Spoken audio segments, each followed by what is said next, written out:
Assalamualaikum warahmatullahi wabarakatuh. Selamat pagi, salam sejahtera untuk semuanya. Tetap jaga kesehatan sesuai dengan protokol COVID-19.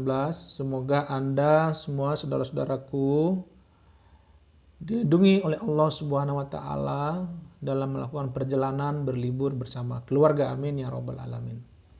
Saudara-saudaraku, hari ini saya ingin menanggapi, saya tergelitik dengan postingan Bapak Presiden kita, Bapak Insinyur Joko Widodo di akun Twitter ofisialnya bahwa Undang-Undang Omnibus Law adalah terobosan penting dalam melakukan reformasi perekonomian nasional agar lebih kompetitif gitu. Yang saya garis bawahi adalah pernyataan Presiden ini dalam rangka menanggapi rilis World Bank atau Bank Dunia yang telah mengapresiasi Indonesia yang sukses menghasilkan undang-undang sapu jagat, yaitu undang-undang Omnibus Law. Kemudian di luar sana publik bertanya-tanya, bagaimana mungkin World Bank melakukan analisis teknis detail terhadap undang-undang Omnibus Law ini dalam transformasi perekonomian nasional yang lebih kompetitif, sementara ya undang-undang produk finalnya itu baru dibaca oleh Presiden dan belum dirilis di situs-situs resmi milik pemerintah. Lalu apa yang menjadi pijakan daripada Bank Dunia untuk melakukan analisis teknis detail terkait dengan transformasi perekonomian nasional yang lebih kompetitif itu? Tapi ada soal yang penting adalah dalam beberapa literatur kritis, dalam beberapa agenda-agendanya, Bank Dunia ini tidak lebih dari agen kapitalisme global. Kepentingan dia adalah bagaimana dunia ini dibentuk dalam satu frame yang sama, yaitu frame ekonomi pasar bebas. Sehingga dengan demikian ketika frame itu terbentuk, maka akan ada ekspansi modal besar-besaran dalam bentuk foreign direct investment atau FDI yang selama ini kita kenal, FDI yang selama ini kita kenal. Jadi ada ekspansi modal besar-besaran dari negara-negara bermodal kakap ke negara-negara miskin yang sedang membangun seperti Indonesia. Karena lagi-lagi soalnya adalah kita ini negara yang memiliki daya saing dari beberapa aspek ekonomi itu masih rendah bila kita lihat atau kita bandingkan dengan negara-negara ASEAN lainnya seperti Singapura, Malaysia, Vietnam, Thailand, dan lain-lain itu. Dari daya saing tenaga kerja misalnya kita masih tertinggal ya bila dibandingkan dengan Vietnam, Singapura, Malaysia. Sudah begitu dari rilis ya, ini kita lihat data dari rilis World Economic Forum tentang Global Competitiveness Index, kita itu daya saingnya sudah rendah, terus ranking dari aspek vokasional kita juga jauh tertinggal bila dibandingkan negara-negara ASEAN itu gitu. Jadi vokasional ini adalah bentuk daripada pengembangan sumber daya manusia yang fokus ke sektor industri dengan bidang keahlian tertentu. Nah, dari sisi vokasional ini, data yang dirilis oleh World Economic Forum ini kita masih jauh tertinggal dari negara-negara ASEAN yang saya sebutkan tadi. Nah, itu dari sisi ASEAN. Apalagi kita bandingkan dengan negara-negara yang perekonomiannya sudah maju seperti Amerika, Cina, dan negara-negara maju lainnya. Gitu. Nah, dengan daya saing yang rendah seperti ini, apabila kita biarkan pasar tenaga kerja kita ini masuk dalam kompetisi pasar bebas, ya otomatis kita hanya akan menjadi pasar. Kita hanya akan menjadi objek bagi negara-negara dengan modal besar itu melakukan ekspansi bisnis. Mereka akan semakin ekspansionis dan kita hanya menjadi objek pasar bagi negara-negara itu. Jadi ada gap dari sisi daya saing ini. Inilah yang harus diperkecil gapnya. Baru kemudian kalau kita masuk ke mekanisme pasar bebas, kita sudah siap dari sisi daya saing sehingga disitulah menjadi lebih kompetitif gitu. Ini yang menjadi catatan penting, dan ini juga yang kalau kita melihat dari 2 kali RPJMN baik 2015 dan 2000 sampai 2019 dan 2019-2024, di mana pemerintah itu meletakkan pembangunan sumber daya manusia itu sebagai engine utama dalam membangun sektor industri kita gitu. Karena kebutuhan output daripada pendidikan kita ini belum menjawab kebutuhan di sektor industri. Sehingga pengembangan sumber daya manusia berbasis sektor-sektor industri itu harus dilakukan. Karena dari catatan World Economic Forum tentang Global Competitiveness Index tadi, memang dari sisi vokasional itu kita masih jauh tertinggal. Jadi saya kira pemerintah harus on the track sesuai dengan apa yang sudah ditetapkan dalam RPJMN gitu. Kalau daya saing sudah bagus, ya, saya kira ini akan lebih bagus lagi. Dengan daya saing yang siap kita masuk ke ekonomi pasar bebas itu. Saya kira itu menjadi catatannya gitu. Nah, jangan sampai kemudian kita ini hanya menjadi objek seperti di awal yang saya sebutkan tadi. Karena Indonesia ini selain mempunyai sumber daya alam, kita juga punya sumber daya manusia dengan pertumbuhan masyarakat kelas menengah ke atas yang makin tinggi dan masyarakat usia produktif ya. Ini 2 aspek yang saya kira akan mendorong ke depan perekonomian kita menjadi lebih bagus gitu. Dengan tumbuhnya kelas menengah ke atas dan usia produktif yang konsumtif ini memang harus dijawab dengan sektor-sektor industri kita yang lebih bagus gitu. Sehingga ke depan kita tidak bergantung ke impor gitu. Kalau industri kita sudah bagus secara domestik, kita tidak bergantung ke produk-produk impor.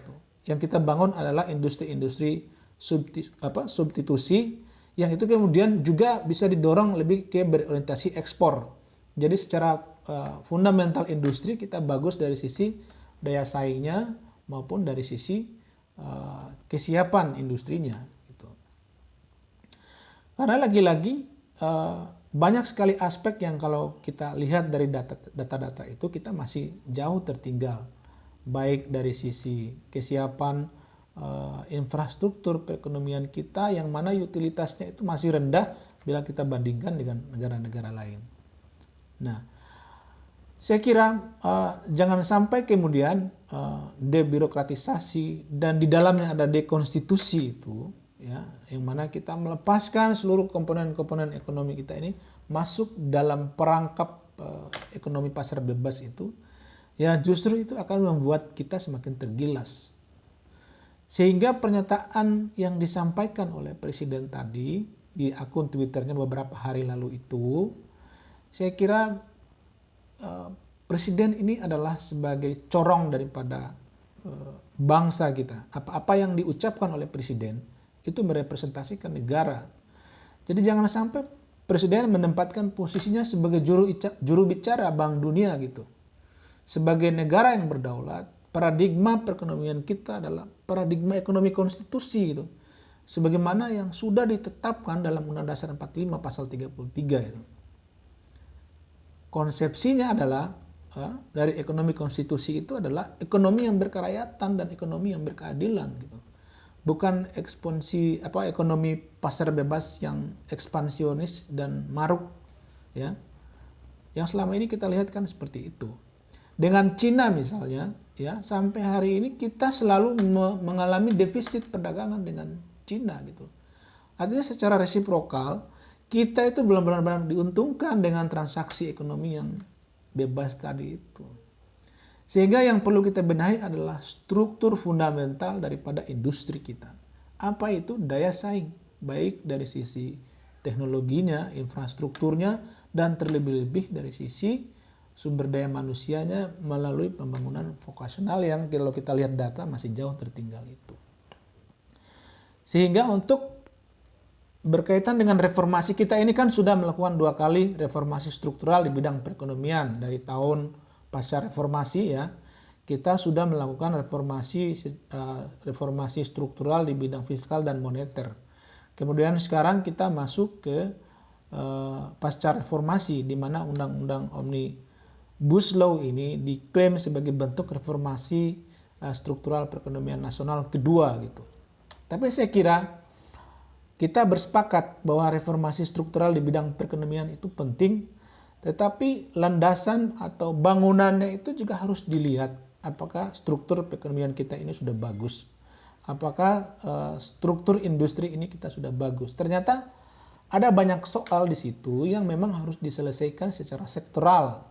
Tidak kemudian dengan undang-undang sapu jagat ini gitu. Ada apa Bank Dunia kok kita sendiri masih punya soal dengan produk final undang-undang Omnibus Law ini, tapi begitu cepat dia mengapresiasi gitu. Dan Presiden malah secara latah ikut menjadi juru bicara daripada Bank Dunia ini yang perlu kita kritisi gitu. Jangan sampai kemudian kritikan-kritikan dari rakyat ini kemudian dikriminalisasi gitu. Karena di vlog sebelumnya sudah saya katakan bahwa demokrasi itu dibangun dengan diskursus agar ruang kognitif publik itu terisi gitu. Sehingga selama ini kan kita sejauh ini kan setelah reformasi kita hanya melakukan reformasi politik secara struktural melalui pemilu dan lain-lain itu yang teknis-teknis itu. Tapi secara kultural itu kita belum melakukan reformasi secara kultural secara masif gitu.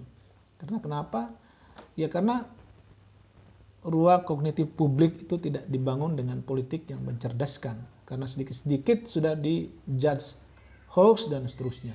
Seolah-olah pemerintah lah yang paling benar. Padahal demokrasi itu dibangun dengan diskursus, dibangun dengan nalar kritis publik, sehingga di situ ada nilai-nilai baru yang terus mengalami pembaruan gitu. Sehingga demokrasi kita tumbuh, rakyat pun makin cerdas gitu. Sehingga tidak penting, tidak perlu di sebuah negara demokrasi itu melakukan kriminalisasi terhadap orang yang berbeda pandangan. Ya. Pada pasca reformasi, kita harus belajar pada presiden-presiden sebelumnya. Presiden Jokowi harus belajar pada presiden-presiden sebelumnya. Seperti Habibie gitu. Ketika setelah reformasi kemudian dia dilantik sebagai presiden menggantikan Bapak almarhum Soeharto, apa yang pertama dilakukan oleh Presiden Habibie? Dia membebaskan semua tahanan-tahanan politik tuh. Apa yang ada dalam pikirannya? Bahwa negara demokrasi itu tidak boleh memenjarakan orang yang berbeda pandangan, terkecuali dia seorang kriminalis gitu. Saya kira ini catatan saya di hari Minggu ini. Semoga Anda semua sehat walafiat dan senantiasa dalam lindungan Allah Subhanahu wa taala. Kesimpulan saya adalah pertama, kita harus kembali kepada ekonomi konstitusi. Jangan sampai undang-undang Omnibus Law ini kemudian melakukan proses dekonstitusi terhadap hal yang sangat fundamental bagi perekonomian kita, yaitu ekonomi konstitusi. Yang kemudian memang ada soal terkait dengan sektor industri investasi kita. Inilah yang perlu dilakukan reformasi secara sektoral melalui pembangunan aspek-aspek yang menjadi kebutuhan dasar investasi atau industri kita. Undang-undang yang terlalu dipaksakan dan dibahas secara gerasa-gerusu, apalagi begitu banyak mendapat protes dari masyarakat, buruh, pekerja, aktivis, mahasiswa, dan kalangan akademisi. Saya kira itu menjadi bermasalah sehingga pemerintah juga harus legowo menerima kritikan-kritikan dari masyarakat atau civil society. Saya kira demikian. Wabillahi taufiq wal hidayah. Wassalamualaikum warahmatullahi wabarakatuh. Udah.